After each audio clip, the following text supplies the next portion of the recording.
আসসালামু আলাইকুম বন্ধুরা, কেমন আছো তোমরা? আশা করি খুব ভালো আছো। আরফা হাফিজার মায়ের রান্নাঘরে তোমাদের স্বাগত। আজ আমি তোমাদের জন্য নিয়ে এসেছি সুজির হালুয়ার রেসিপি। আজ সবে বরাত, সবাই ছোলার ডালের হালুয়া করবে, কিন্তু অত সময় যদি না থাকে, এভাবে তোমরা চটজলদি সুজির হালুয়া বানিয়ে নিতে পারো। তো চলো দেখে নাও। এই যে প্রথমে আমি কড়াইটা গরম হতে বসিয়ে দিয়েছিলাম। তো এর মধ্যে আমি দিয়ে দিচ্ছি একটু ঘি। ঘিটা তোমাদের পরিমাণ অনুপাতে তোমরা দিয়ে দেবে। তো তারপরে দেখো আমি ড্রাই ফ্রুটসগুলো দিয়ে দিচ্ছি, সঙ্গে দিয়েছি 4টে গোটা এলাচ, একটু ফাটিয়ে দিয়েছি এলাচগুলো। তো আমি ড্রাই ফ্রুটসগুলো এবং এলাচটা একটু লাল লাল করে ভেজে তুলে নেব। হালকা একটা ব্রাউন কালার আসবে, তখনই আমি এটাকে উঠিয়ে নেব ড্রাই ফ্রুটসগুলো।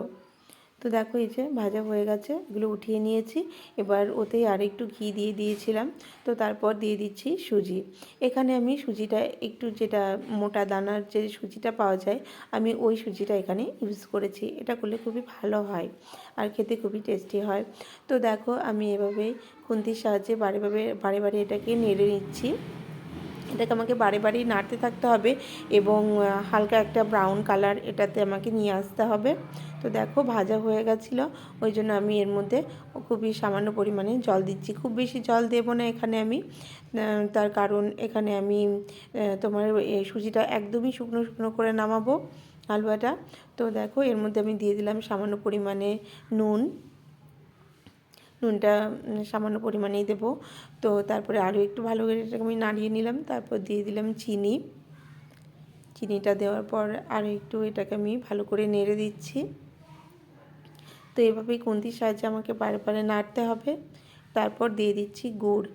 এখানে আমি খেজুরের গুড় দিয়েছি। গুড়টা দিলে কি হবে, খুব সুন্দর একটা কালার আসবে। এখানে তোমাকে আলাদা করে কোনো রকম ফুড কালার ইউজ করতে হবে না। ওই জন্য আমি দিয়ে দিলাম পরিমাণ মতন গুড়।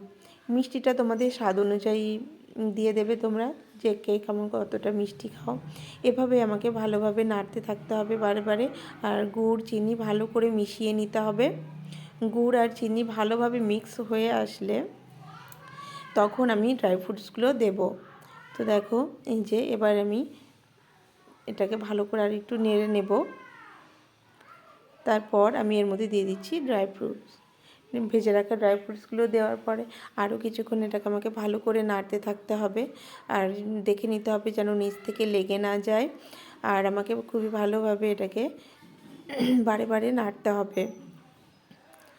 যখন দেখবে যে তোমরা, এটা তোমাদের কাছে একটা টিপস আছে, যখন দেখবে যে হালুয়াটা কখন হয়ে গেছে সেটা বোঝার জন্য একটা উপায় আছে। সেটা হলো, আমাকে যখনই দেখবে যে কড়াই থেকে পুরোটা ছেড়ে আসছে, তখনই তোমার হালুয়াটা হয়ে যাবে।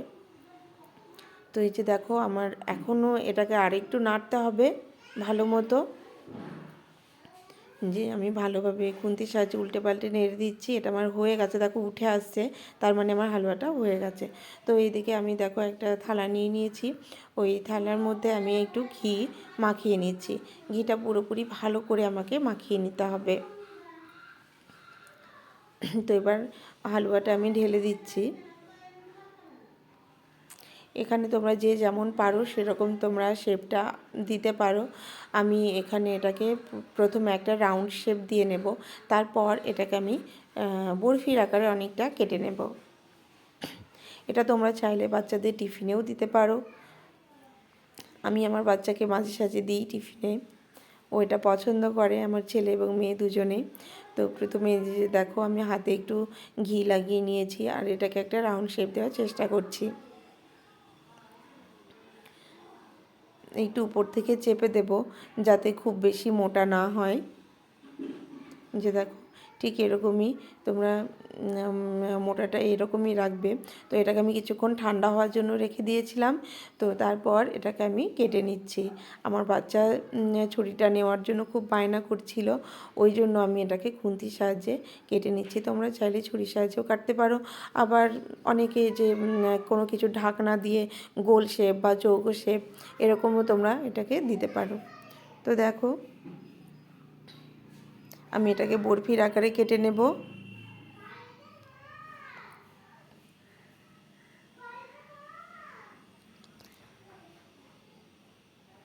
যে আমি এটা পুরোটা কেটে নিচ্ছি। এবার এটাকে আমি সার্ভ করে দেব। যে দেখো আমার এই সুজির হালুয়ার রেসিপি যদি তোমাদের ভালো লেগে থাকে তাহলে অবশ্যই লাইক কমেন্ট শেয়ার করে দেবে। আর যারা আমার চ্যানেলটাকে সাবস্ক্রাইব করে দিয়েছো তাদেরকে অনেক অনেক ধন্যবাদ। যারা এখনও করোনি প্লিজ আমার চ্যানেলটাকে সাবস্ক্রাইব করে দিও। আর এটা অবশ্যই তোমরা বাড়িতে একটু ট্রাই করে দেখবে। তো চলো দেখা হচ্ছে নেক্সট ভিডিওতে। আল্লাহ হাফেজ।